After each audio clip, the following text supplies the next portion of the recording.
Good evening. Could you all please rise as we pledge allegiance to the flag? I pledge allegiance to the flag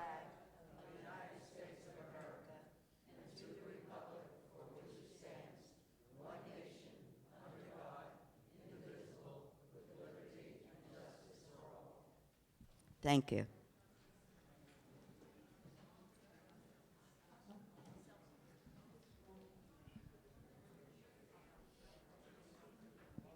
Thank you. Would you all please turn off your cell phones if you have them on at this time so that it won't interrupt the audio of the program? So welcome to Concordia's Candidates Night. I'm glad to see so many people here, and I hope we have a lot of people at home watching also. July is always our month for elections here in Concordia. And this year we have 4 positions that are up for election or re-election. I just want to make you all aware. First of all, you will be getting in the mail a copy of everybody's bio, since they were not able to get out early enough for getting it to you. Ballots will not be mailed, so if anybody's thinking they already have a ballot, you don't. Ballots will not be mailed until probably this Wednesday or Thursday, June the 12th. So look for your ballots in the mail. You will also get a copy of everybody's bio that is running for office. Now, returning your ballots, please pay attention carefully. Ballots must be received by July the 8th. If you are mailing a ballot back, remember that is the week of July 8th is a holiday week. Please get your ballots in the mail by July the 1st to be sure that because of the holiday and the way the mail is going these days, it gets back here on time. I am asking on behalf of the board to please make sure you talk to your neighbors and talk about how important it is to vote this year more than ever before. I'm not going to go into details, but I must remind you that we are doing a declaration change, which means we need 1,160 of the homeowners here to vote before we even look at the results. If we don't get the results, it means we have not passed anything. So I need you to talk to your neighbors, particularly those that are not here tonight, even those that you don't know very well. If you would please tap on their doors and tell them how important it is to get that ballot sent back to us so that every vote will count. And it goes along with everything I have said in the newspaper and every time you've heard me talk over the past several months. Your voice counts by your vote. And now I'll turn the program over to Sharon Steinhorn, who represents the League of Women Voters, and we know that the League has done a wonderful job of getting us help over the years for somebody to run this night. Thank you. Thank you. Thank you. Good evening. Yes, I am Sharon Steinhorn, and I'm currently the co-president of the League of Women Voters of Monmouth County. And so I don't know anything about Concordia. I'm just here to hear what your candidates have to say. Thank you for inviting the League of Women Voters to serve as your moderator tonight. And so I welcome the candidates and all you, the voters in person and those online, everybody in the Concordia community. Tonight, our goal for the forum is to help you, the residents, learn about the candidates running for your board of trustees. There are 6 candidates, and if you can count, I assure you there are only 5 there. One became very ill today and is not able to attend. So we wish Nancy Redwood a speedy recovery. So there are 6 candidates running, and they are here. There are 4 seats are open for a 2-year term. And in alphabetical order, I'm going to introduce them. You can wave, but you can see them all in alphabetical order. They've been seated that way. Mary Louise Buono, Sharon Falkowitz, Susan Loricella, Amy McSweeney, and Jerry Weiss. And before we begin, let me give you the format that we will be using tonight. We're going to start with candidates' opening statements, and they all pick numbers. It's in random order, which have been agreed upon, and they will each have 3 minutes to give you their opening statements. We have a timekeeper from our league, Cindy. You can show your timekeeping equipment, and she will hold up a yellow card to signify 30 seconds left, and a red card when time is up. And the candidates have been asked when they see the stop sign to just finish their sentence. And so candidates, keep your eye on the timekeeper, and I'm sure you will cooperate. Following the opening statements, we'll turn to the excellent questions that you, the residents, have submitted for tonight's event. I'll pose each of the questions to the candidates, and they will be limited to 1 minute, 60 seconds for each question. And after the submitted questions are finished, then we will wrap up the candidates with closing statement, each allowing 2 minutes to wrap up everything that they want to tell you, and we will try to finish by 8:30. And so let's get started with the candidates' opening statements. And the first opening statement will be by, and we decided on first names as we go along, but Amy McSweeney. Thank you. Amy, hold your applause so that, everyone. we have time to hear them. We don't need to hear your clapping until the end. As she said, I'm Amy McSweeney, and I'm running for the board because I love our community, and I really want to dedicate myself to making it even better. In my 30-year career at AT&T and then 11 years at Cablevision, I gained extensive experience in vendor management and customer service. I've managed budgets, improved processes, and managed large, diverse teams. I learned the importance of being on time and being at all meetings. That's the way I made a difference. I pride myself on the successful career I've had, but I would like to think it's not over. I would love to continue being successful as a productive member of our board. I understand that the demographics of our community are constantly changing. As a board of trustees, we need to be nimble enough to provide information, amenities, and communication methods for all age groups here, all age groups. 2 examples of this are we need a better, more interactive website where residents who want to do things electronically can, and non-residents can take a look and see what our amenities are, what we have to offer. More people here buy because of what they see. We want to entice people to come by in Concordia. This will help fiscal responsibility. We also want to make sure that we are spending our budget appropriately. So one of the things that's most important for me is that we're told chemical-free lawn service is more costly. How much more costly? Is there a way to restructure budget to be able to provide it? Those are just 2 examples of areas I'd really like to investigate. Within our community, I've served on the Education Committee, where, among other things, we rewrote the Concordia Handbook, and I currently serve on the Clubhouse Activities Committee. I'm also a member of Brandeis, and my husband and I attend as many functions as we can. Lastly, I want to say I don't take the responsibility of being on the board lightly. I understand the commitment of time and energy, and if elected, I promise I will work hard for all of us. Thank you. Thank you, Amy. Thank you.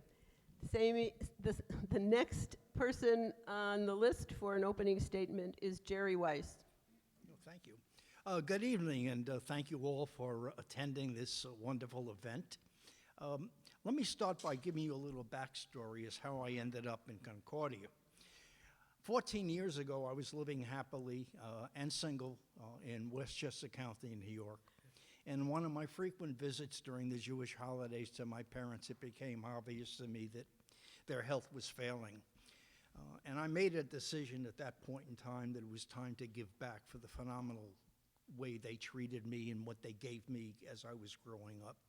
So I sold my business, packed up, moved out to Clearbrook, rented a home, and was with them for the last year and a half of their lives. I mean, we really partied. We had a wonderful time, and I'm happy to say that both of them unfortunately passed away, but it was peacefully and in their sleep. And as a result of their passing and being an only child, I inherited this magnificent house on Yorkshire Drive. And I was very fortunate to be able to get it and to be able to take advantage of what I call my country club, because I consider this my country club.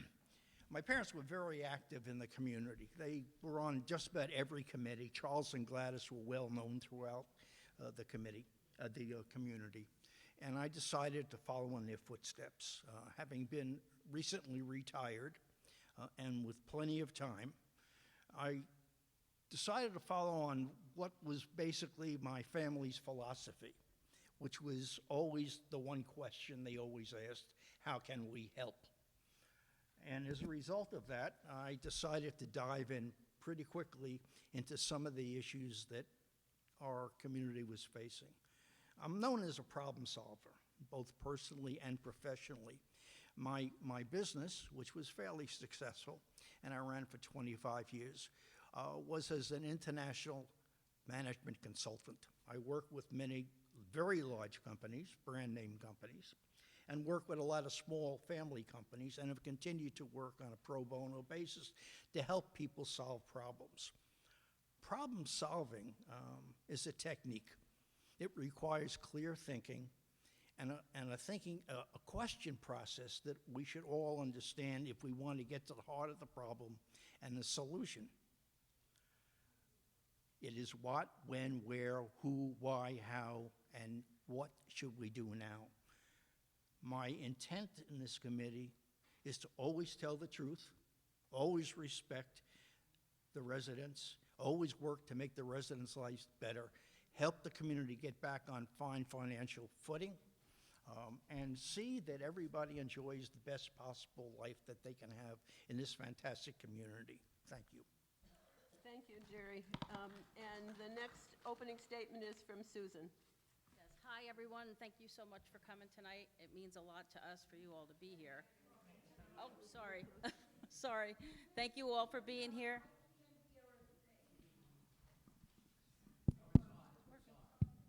Can you hear me now? Yes. Okay. Thank you all for coming. It means a lot to us that you're here, and it means a lot that you took the time out to be here tonight, so thank you for that. I wanted to just share a little bit of my experience with you. I have several careers. It's time for a new one. Originally, I worked for Verizon for 30-something years, and I worked in various departments, education, call center manager, you name it, they put me there. So I was always a troubleshooter and a fixer. That was the biggest part of my career. After that, early retirement, I decided to go into real estate. So as a realtor, I've shown homes in all these communities and sold many of them in all the communities. But when it came time for me to buy, I decided to come to Concordia because I loved the setting, the quaint environment. I just loved everything about it. So it was important for me now to keep our house values what they are. We see them rising. We want to keep them that way. Having a strong budget and having a strong board is what keeps our house values where they are. We never want them to deteriorate. So anyway, my background with making deals, I've sold hundreds of homes, and so there's always wheeling and dealing going on, and I feel like I can use those skills to help us cut costs and increase our revenue here and help improve our budget. So that's what I have to offer. I would hope for that you would support me. Thank you. Thank you, Susan. The next candidate with an opening statement is the one incumbent, Sharon Falkowitz. I'd like to thank everyone for coming, as everyone else has said. And also, I'd like to take this time to thank Emily and John and Pat for filming this event. I know at the end of an hour and a half, I won't remember to do it. So please, thank you. I also like to thank part of our staff back there, Corey and Julian, for their help in filming this and setting up. Now, as far as I go, I've been told many times that being on the board or being a trustee is a thankless job. Well, I found that to be the case the first couple of months on the board, but then I discovered several different ways that I can make it a rewarding job. I took up collections when I saw the need for it, where we were so far behind in our collections. They had been ignored during COVID. So I took that on, and we've had great success with the help of Corey and myself and First Service. The second thing I know, somebody asked for a telephone directory. So I took the book, telephone old directory, tried to get a new one. The publishers weren't doing it any longer. So I just took the names out that didn't belong and added the new ones, and now for the last couple of years, there's been a directory on Neighbor. We did charge $2. I thought that was not correct, so I coerced them into giving it out free. So anyone can have one now if they don't like to use Neighbor. Another thing I found very rewarding. I started helping Adrian Fine with orientations. I found it delightful to speak to new residents and to help them acclimate themselves to our community. They would show up at our coffee and conversation and thank me, and if they had some problems, I would be more than willing to help them out. That is one of the most rewarding things, getting to know new people. So, thank you, and I look forward to continuing serving on the board. Thank you, Sharon. And last opening statement by Mary Louise Buono, Mary Lou, as I've been told to refer to her. Can everybody hear me? No? Yes? Okay. Good evening, ladies and gentlemen. My name is Mary Lou, and I moved to Concordia about a year ago. And at that time, I met so many wonderful people, and I mean that with my heart, because I, in 1 year, met more people in here and became friendly than I did on my time on Staten Island. So, I mean, really, really close friends and people. So, in that time, well, anyway, while I'm here a short time, I feel I've lived here forever. And a little bit about me. I've had many careers. I'm a single mother, and I raised them alone, so I know hard work. And I was a hairdresser for 40 years and kind of still am. I was a high school, New York City Department of Education teacher on Staten Island, and I know challenges and hard work.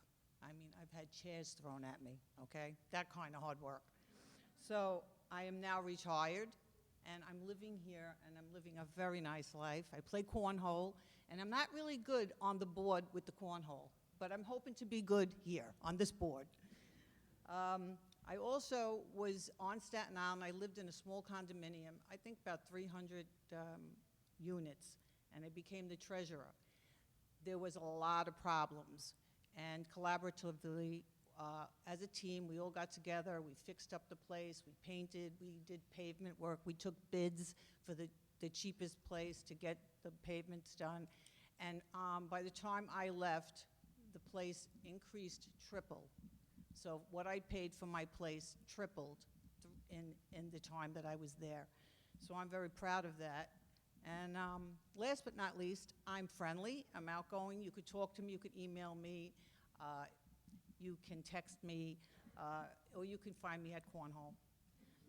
And that's all I have to say, and it's very nice that you all came out here tonight. Thank you.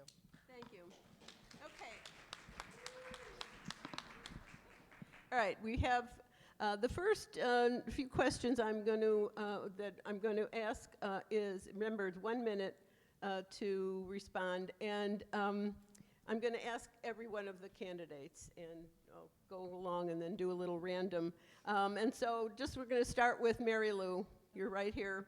And the first question is part of the commitment. There were a lot of questions on this, and obviously we've had to condense some of them and put them together because I think I told them that if we read all the questions that came in, we would be here until another 7.5 hours. And I promise you, we are going to try to be out here at 8:30, but get in a lot of variety of questions. And so part of the commitment is understanding that you would be required to attend all open board meetings in the residence so that the residents can see you and hear your responses to questions, and also to attend weekly closed board meetings. I believe they are workshops. So the question is that a commitment that you're willing to make? We'll start with Mary Lou. Yes. That Okay. would be a commitment I could make. I mean, you're just saying it's one. Into the microphone. Can you hear me now? Yes. Okay, yes. That seemed like I could do that. Okay. Sharon, any comment? It's essential. Oh, I'm going this way. Sorry, Jerry. Just for now. Skip over me as normal, it's okay. Sharon. I have been committed, and I will continue to be committed. I love coming to the board meetings and learning what's happening in the community, and I love talking to the people at our open board meetings. So I certainly will come to every meeting as possible. Thank you. Sharon? Susan? Yes, I will attend all meetings. When I thought about running for this position, I took all that into consideration and know what's involved. So I am willing to take that responsibility on. Thank you. Amy? Absolutely. I believe that besides needing to be present, consistency is key in any job you take on, and so attending consistently is very important to me as well. Okay. It's Jerry? essential, having been in virtually every meeting and watching how it operates.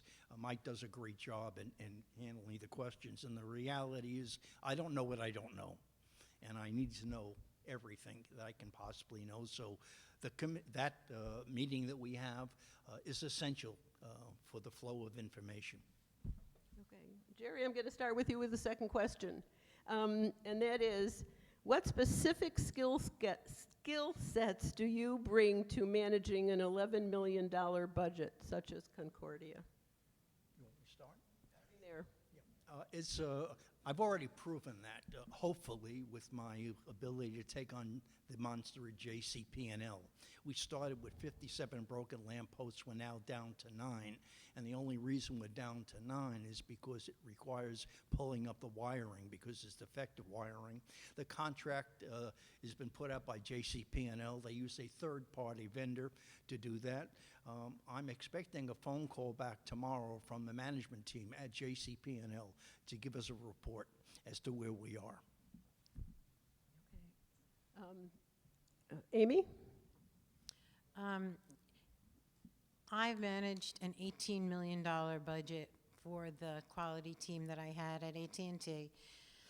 It was across all of the United States, and so managing that budget was of the utmost importance, and I believe still here that that's something we all have to do. We have to manage the budget appropriately. Susan, do you want me to repeat the question? What specific skill sets do you bring to manage this budget? Well, I have many years of management experience, and in which we had to, take care of many budgets.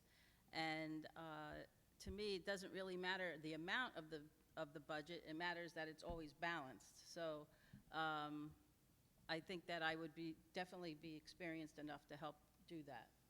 Okay, thank you. Sharon? Well, what little financial background I have, I've used for the collections and to have input to create the budgets we've had for the last 2 years, and my willingness to listen to everybody's side of the story so we get a balanced approach. Thank you. Mary Lou, same question. repeat that one more time? Sure, be happy to. What is the specific skill sets do you bring to manage an $11 million budget, such as Concordia? Well, I could say that I'm really good with management skills because I had to have a good management of my classroom when you're talking 32 kids, teenage kids. So I had to have management in the classroom.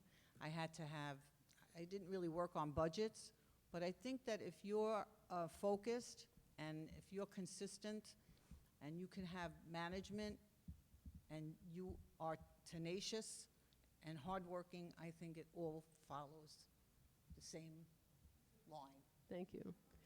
Okay, next, Hear me, right? Can't hear me? next question. Try to speak up real into the microphone. Next question, we're going to start with Sharon. And it is, what is the most important improvement in Concordia that you will work for if elected again to the board? That's a tough question. We have a lot of things that we can work on improvement, but what's coming up in the next year is our reserve study, and working with the reserve study in compliance with the budget, it's going to be the most important thing we can do next year. Okay.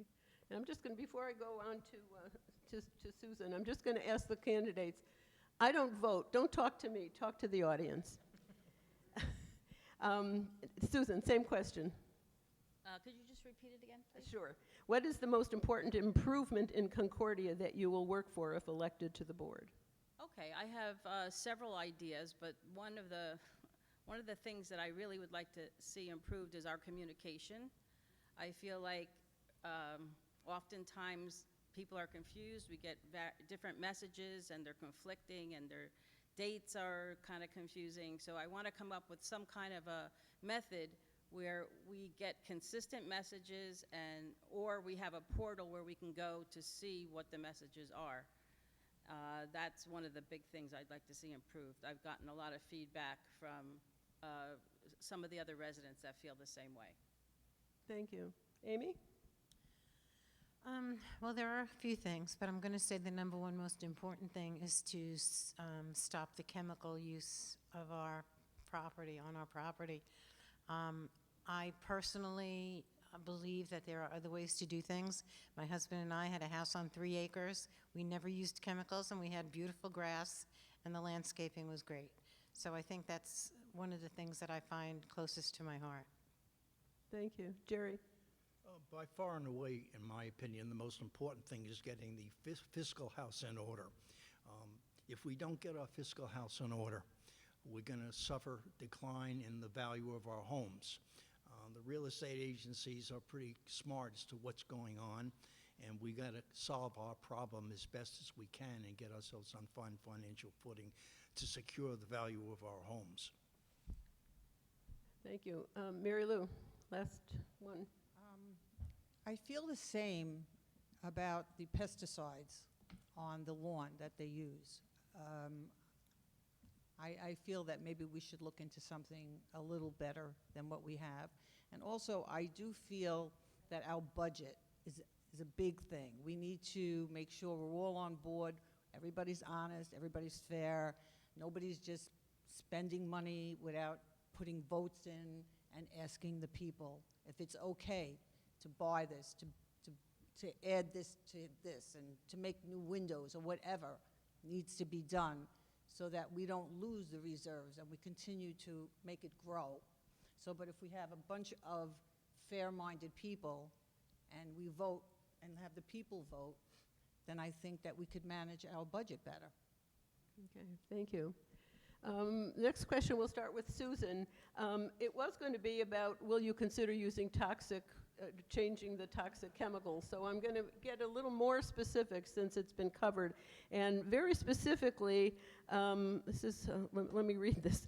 Would you consider this coordination with the golf course pesticide use? Fish kills and dead frogs have been seen in and around the pond. Runoff from chemicals used on the golf course turf and added directly to the pond can get sprayed on Concordia's lawns. Will you require monitoring of the golf pond water for the presence of potentially toxic chemicals? Very specific. Well, it is true that besides our fertilizer that we're putting on our own property, it also would be affect the fertilizer that's being put on the golf course. Now, there are golf courses that have gone completely organic, and there's towns that have gone completely organic, and I think that that's where we need to go. We need to do that investigation and find out. Maybe we can get Monroe to convert. There's several towns like Bernardsville and Westfield, and I think Cranford, they've all gone to a no pesticide, no fertilizer, no toxins in the ground. So hopefully it's something we could work towards. Amy? The part of that question that I want to respond to is, can we require the golf course to do that? And the bottom line, the answer to that is we can't require the golf course to do it, but we can work with them to find alternate solutions. And I believe strongly that there are solutions we can come to by meeting with them. Okay, thank you. Jerry? Well, I think you've just said it excellent. I mean, that's exactly the issue. We don't control the golf club. We have issues with them about residents, non-residents coming into the community, and we're working on a solution to ensure that we know who's coming in. But as far as the fertilizers and chemicals are concerned, we obviously have to push them as much as we can. It's a matter of expense because we know that the more organic products are more expensive, and if the golf course is doing well, then they can afford to do it. Okay, thank you. And Mary Louise? I'm not, can you say the question again? It's got to do with the pesticide. Yes, well, basically, it's about coordinating the golf course pesticide use. Will you require monitoring of the golf pond water for the presence of potentially toxic chemicals? Oh, that's kind of scary. I think that the golf course has their own exterminators, and aren't they not a part of Concordia, right? Am I correct? Or you don't? Don't ask me, I don't live here. So I think that the question is that the golf course has to take action on what they want to do with the exterminating. And as far as Concordia, that's kind of frightening to know that there's dead things, you know, and we have to use a better fertilizer or whatever we're using. But the thing is, if you don't use an exterminating, then you're going to have pests, and we're going to have ticks, and we're going to have mosquitoes, and you're not going to be able to sit outside. So you have to balance it out and have educated people come up with a solution for everything, for the golf course and for Concordia. Like, I have a dog, so I'm very involved in the knowledge of what is going into the ground. Thank you. Sharon? As several of us mentioned, we have no control over the golf course.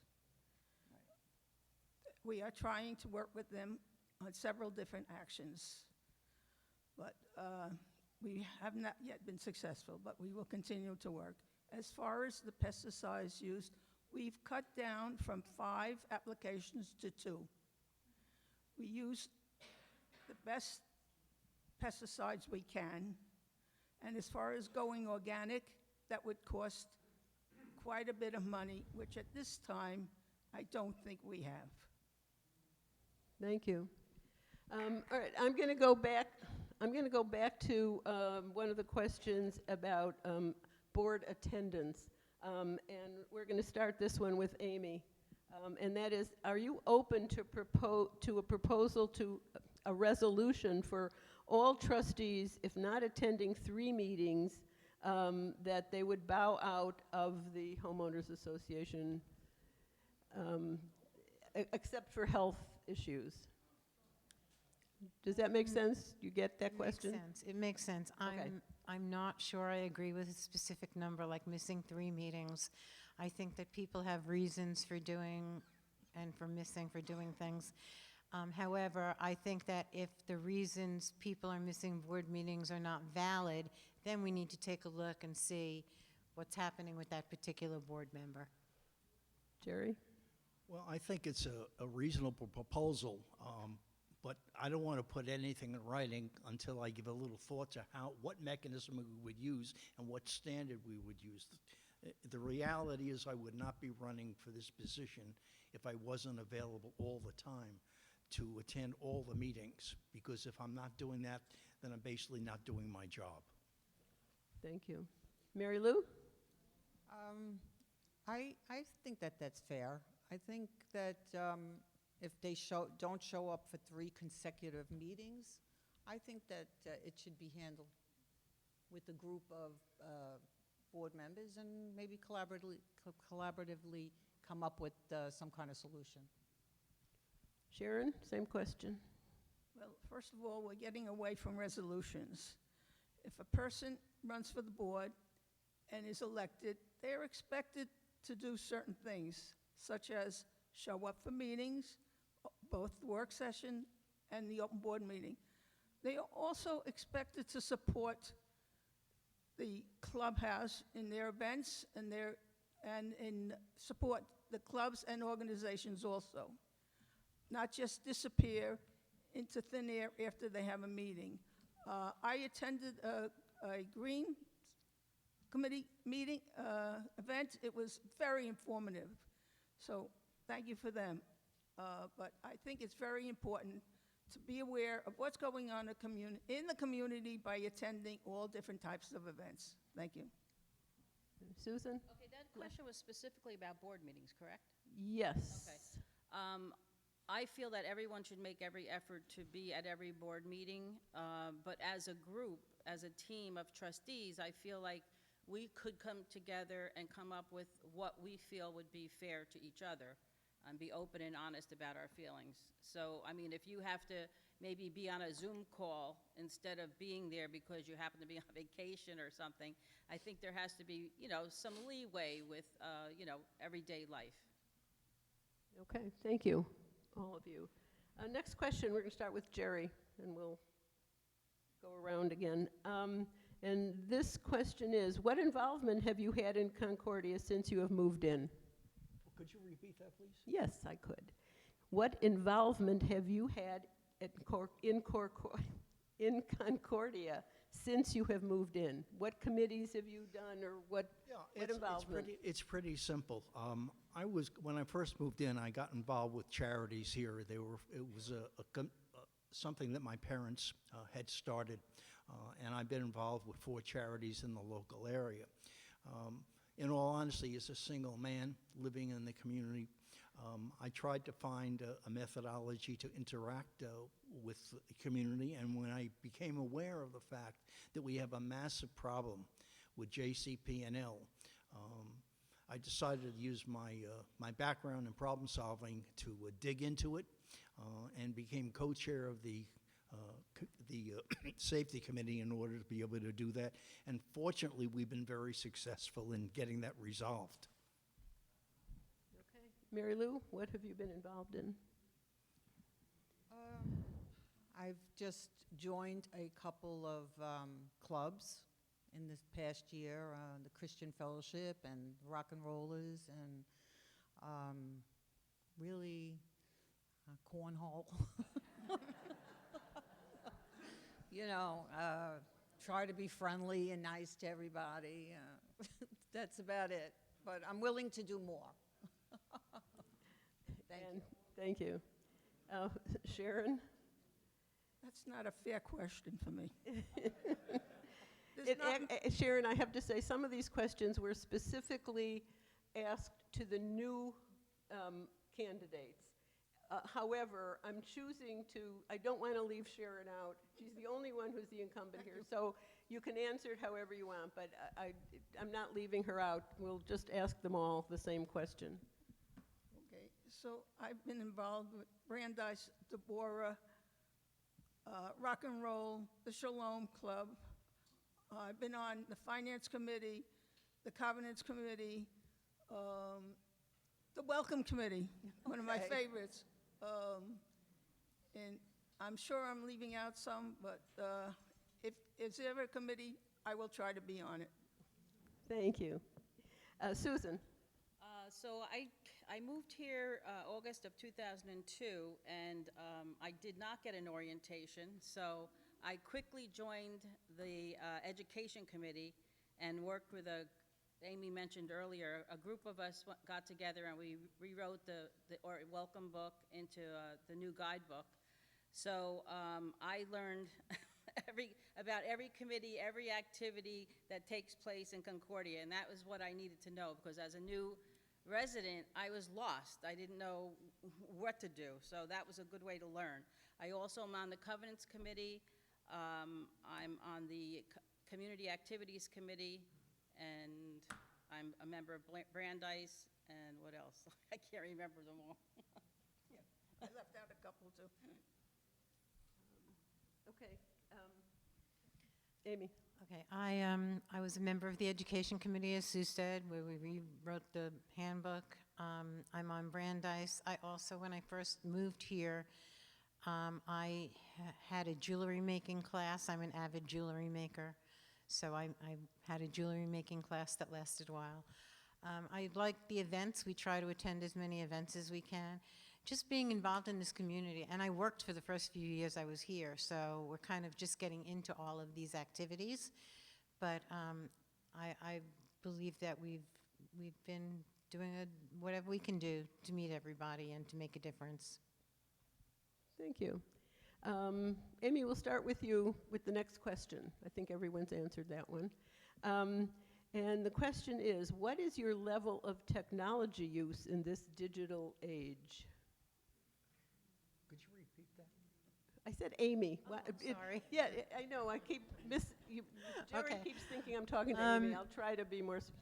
What is my level of technology use? Yes. What is your level of technology? I do everything online. I live my life online. I do. When I got here and we started to see all the events that we were attending, I had to go and buy checks because I did not have any checks. And that's one of the things I would like to see changed. You know, there's Zelle and PayPal and Venmo, and but I live my life online. So that's my level.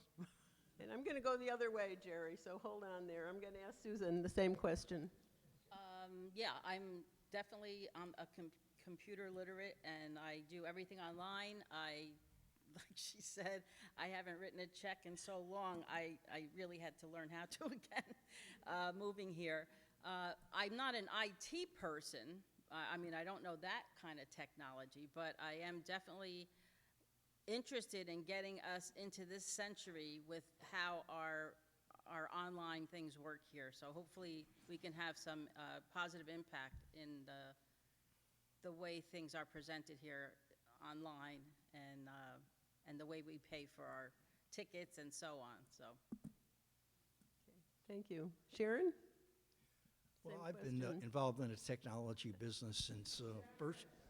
Jerry, hold on.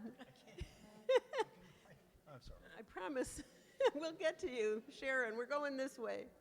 I thought I heard Sharon and he answered for me. I'm driving you crazy. I'm sorry.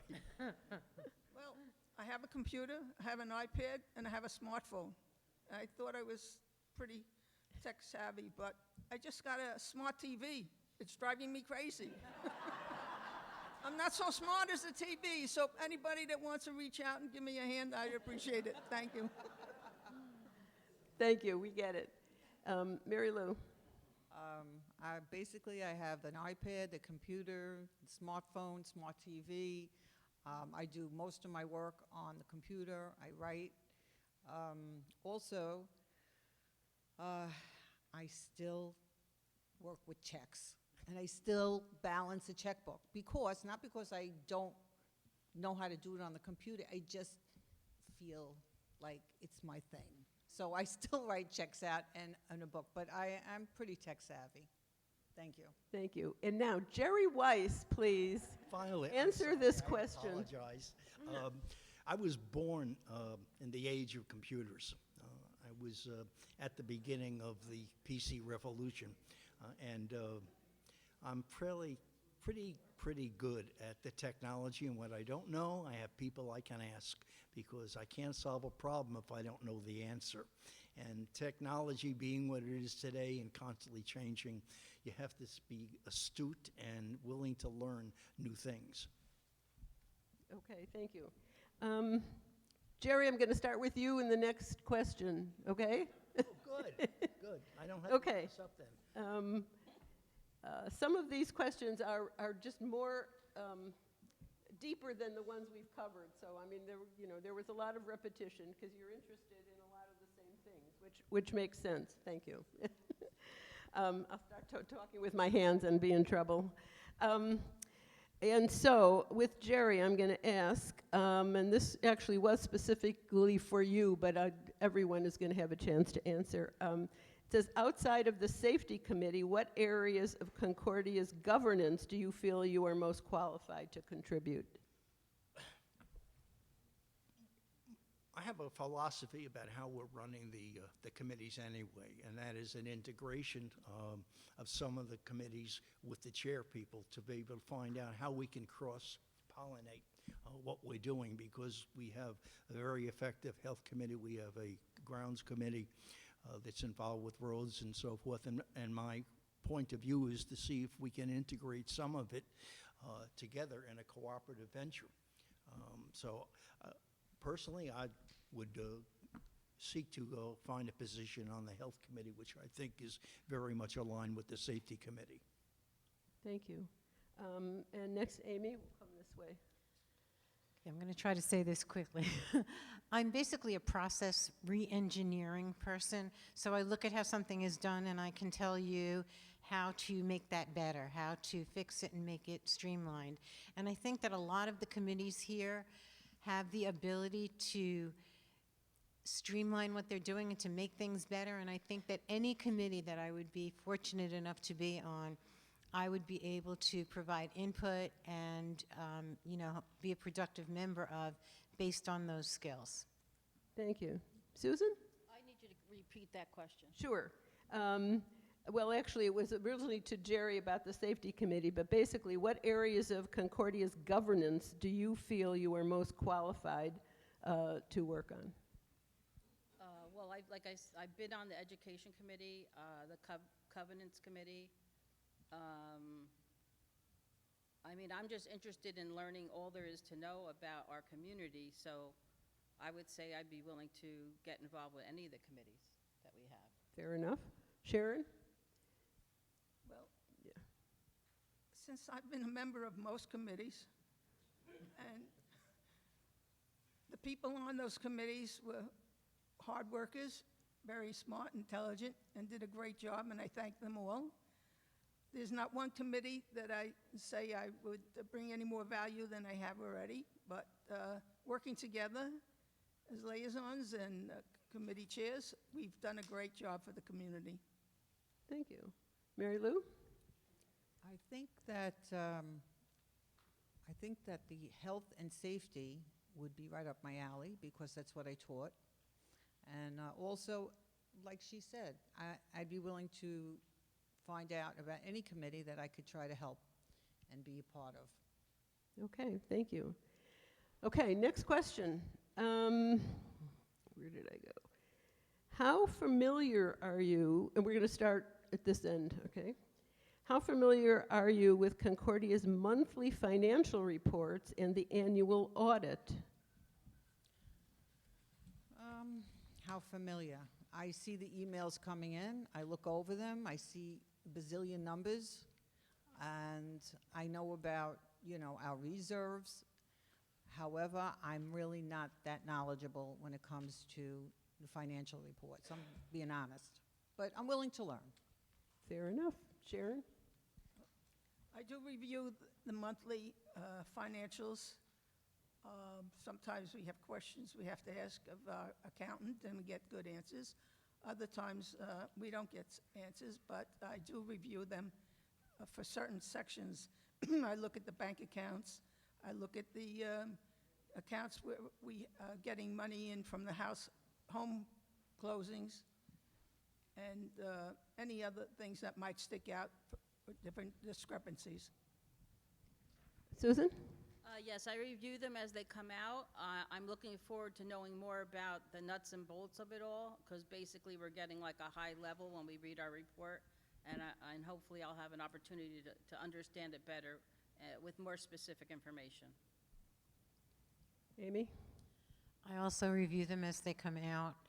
I think it's important to understand where our money is going, and I'm very interested in finding out where the results of the reserve study go. So, see what happens with that.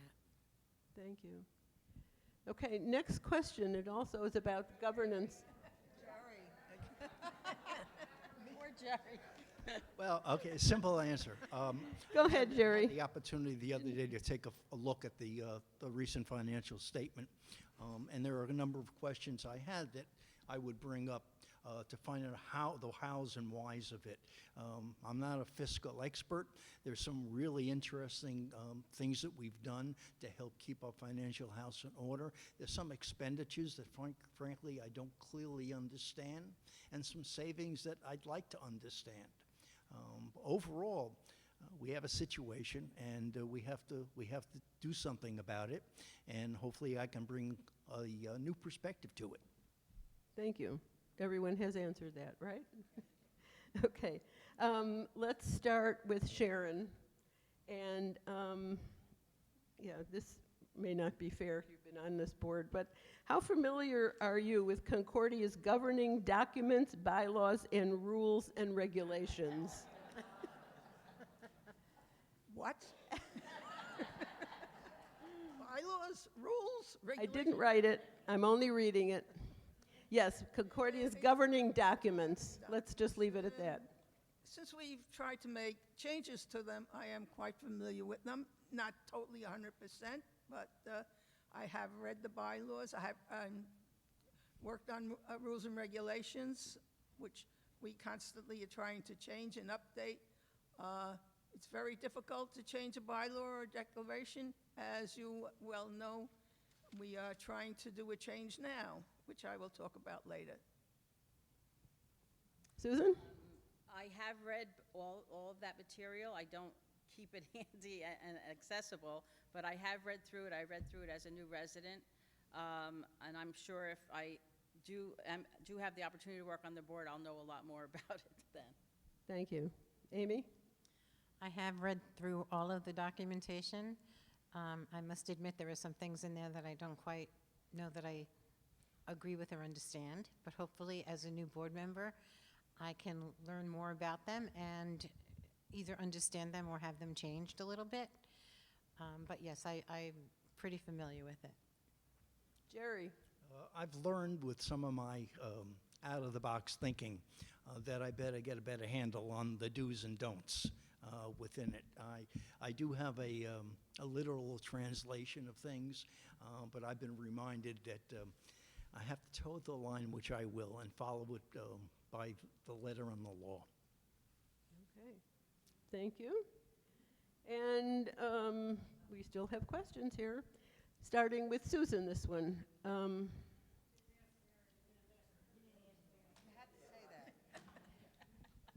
Mary Lou. Go ahead. How familiar are you? Talking about this big book that we have? Okay. Probably. That big book, I did rummage through it, and there's a lot of laws and a lot of rules. So maybe down the road, if I become elected, we could seem to kind of compact it a little bit, you know? Maybe we could digitalize it as well, so that everybody has it on their phone. So somebody said we could all have the rules and regulations with us. Thank you. Thank you. Okay. Thank you for keeping me honest here. This question, we're going to start with Susan. What is the Falcon study? Oh, is that the reserve, the report that just came out today? I don't know. I'm asking you. It just was published, it just was sent out to the community today. I haven't had a chance, honestly, to look at it I yet. don't know who asked it. I'm just, you know. But hope, I'm Okay. sure I'll spend time looking at that as well. But it did just get published out to our community today. Okay, thank you. Now, at least we know what it is. It came out today. Anybody, well, before I go down, does anybody else have more information on it that they would like to speak about? Yes. Thank you. Falcon study, It's a reserve study that we are going to be very familiar with in the next couple of months. It's a listing of all the homes, roofs, sidings, and whatever else, the clubhouse, that tells us when we have to replace them.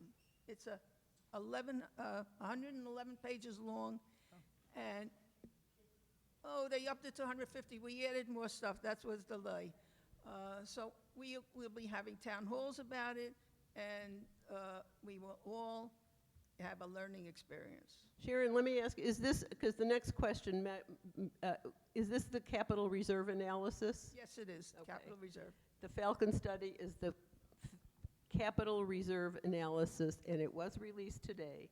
And the question is, and I think it's unfair to ask it today, but just for for future, do you have a handle on how we proceed over the next 3, 5, and 10 years as it relates to certain things? So that is what that's coming out. Falcon Reserve's been done like 3 times, so there's a new one. Okay, well, it just came out, that's all, yeah. So let's give people a chance to look at it and make some opinions of it, make some opinions on it. Hold on a minute, where was,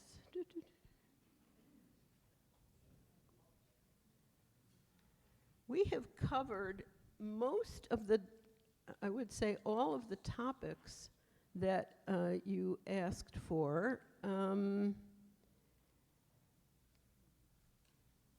Do you vote, is anybody running for the treasurer or a certain position, or just, No, we're running. okay. We're running to be. It doesn't, the board decides their own, okay, I live in a homeowners, I understand that. Only because there's a question here about as your role as treasurer, but that doesn't apply. Just wanted to make sure it doesn't apply. I'm sorry?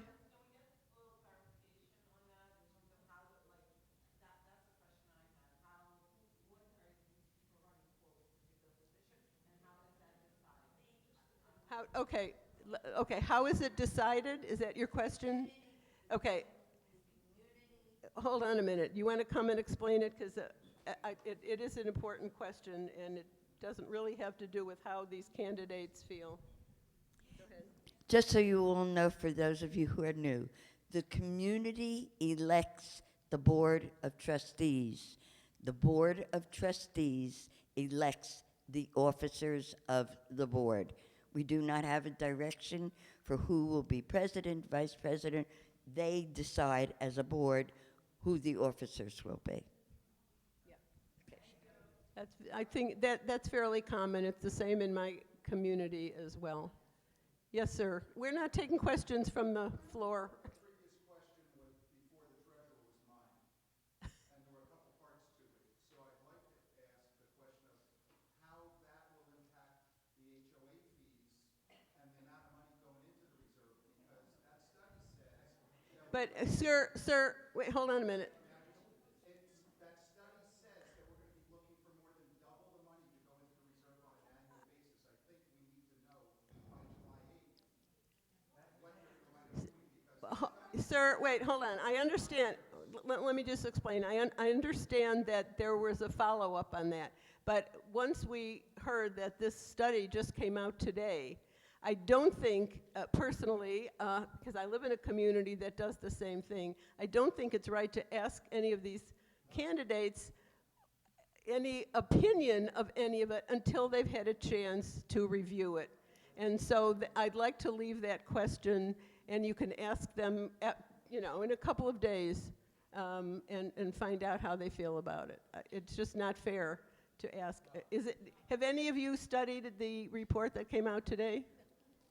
No. Okay, so just give them a chance, okay?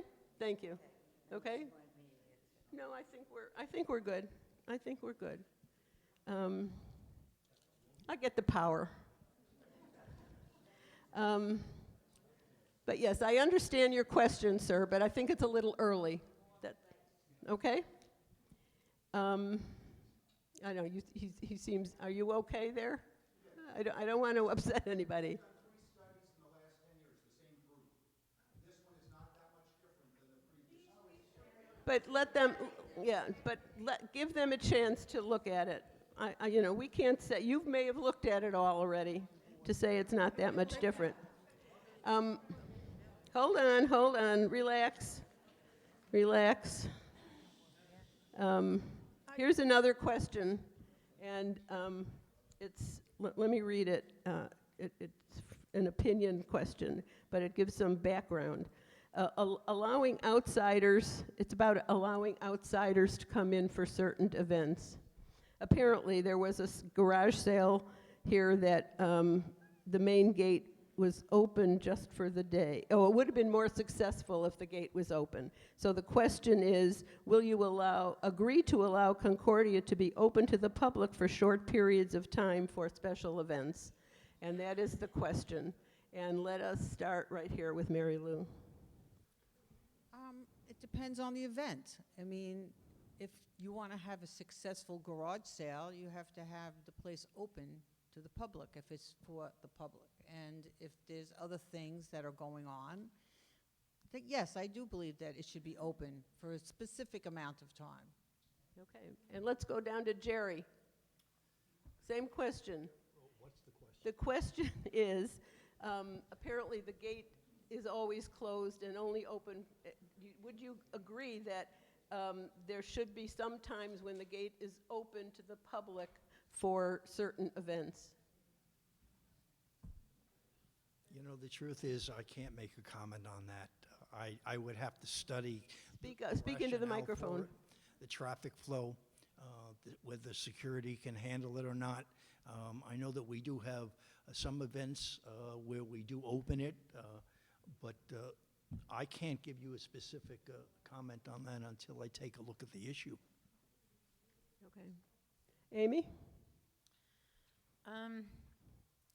I'm not sure that I would want the gate open to the public. I believe that we all know enough people outside of this community that we could invite and give a list of names to the gate to allow people in. If we had enough time, we could compile even, 20, 30 names of people you want to ask. But to have it open to the public, we're opening ourselves up to some liabilities that I don't think we're willing to put up with. Susan?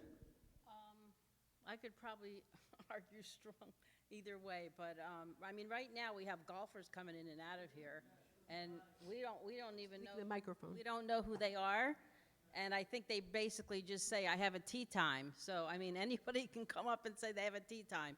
So I don't know. I feel that it could be a safety issue if just people are just wandering in and maybe making some other folks feel unsafe.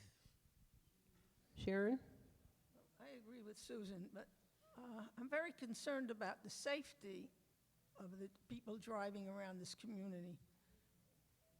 Adding more traffic to what we already have can be a problem. And I would love to open it up to everybody, but I don't think it's appropriate at this time until we get the golf course straightened out and we see how many people want to come in. Okay. Mary Lou? Yeah, okay. We've heard everybody on that. All right, we're getting towards the end of the questions, but this one is back about fiscal issues, and we'll start with Amy. How can residents of Concordia be ensured that the fiscal problems that developed several years ago will not happen again? That's a really tough question to answer. The current board, in my opinion, has done an excellent job of turning things around somewhat, and I just think we need to continue working on that budget, seeing how we're spending money, make sure that we're appropriating the right amounts in the right categories, and that's the way to stay out of trouble. This reserve study should help us a lot. Thank you. Susan? Yeah, I mean, I feel the same way. I think that, with having the management company now, it's really been helpful, I think, for us to help stay focused on where we're going and, taking a closer look at our budget and more check-offs, I think, this way. But I also want to make sure that we're getting our money's worth out of first residents as well. Like, I want to make sure that we're getting all that we should be getting and that we're taking advantage of having them as our management company. Sharon? The reserve study, the Falcon Reserve Study, will be controlling our budget. We've had 2 studies before, excuse me, but now it's the law. We have to follow the reserve study. We cannot ignore it. We have to do certain things and account for certain things and budget for many items. And it's without doubt the law, and we would practically have no say in it. So that's how things will be managed, I believe. We will look at the budget, cut where we have to, add what we have to, but that's, the reserve study will control us. Mary Lou? I'm relatively new to this, but I just come back to the same thing. If we have honest-minded people and we all work collaboratively, I think that we can get a handle on the reserve and our money and our budget before we start spending money on anything. Thank you. Jerry? Well, we've learned a difficult lesson, and hopefully we've learned from that lesson. And that as we approach this problem, we approach it in a sensible way. There is a solution, but it's going to take time to work that solution out. We don't have a total clear answer yet, but we're working on one that I know that hopefully will not cause us to have some sort of fiscal meltdown. I think that from what I can see, we're making progress. The new budget seems to be well established and makes a lot of sense. So we're going to go forward with that, and hopefully we'll dig ourselves out of this. Thank you. And this is the last question, and I'm going to start with Susan, right in the middle. What does it, this is the last question before your closing statements. What does it mean to you to be a team player? What does it mean to me to be a team player? Well, being a team player is someone who who's willing to work with the current board members and integrate ideas and work together for the good of the community. That's teamwork. Okay. Amy? I agree with Susan. It means coming together, hearing everybody out, learning from each other, and coming to decisions that benefit the community, and just, helping each other out. That's what being a team is. Jerry? Collaboration is the key to success in this community. It's a success in corporations as well.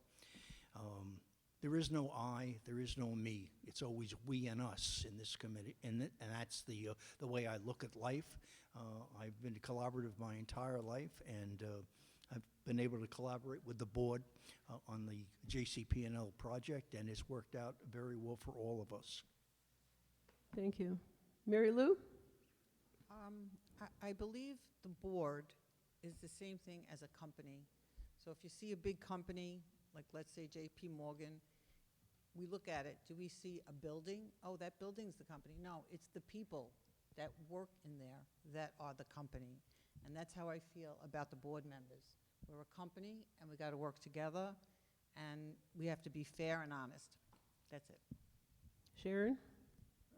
I've been on the board for a couple of years, and I fully believe in being part of a team. You get more accomplished by being part of a team. You get more cooperation by not saying, I want this or that. The we is the most important word in the board. Thank you.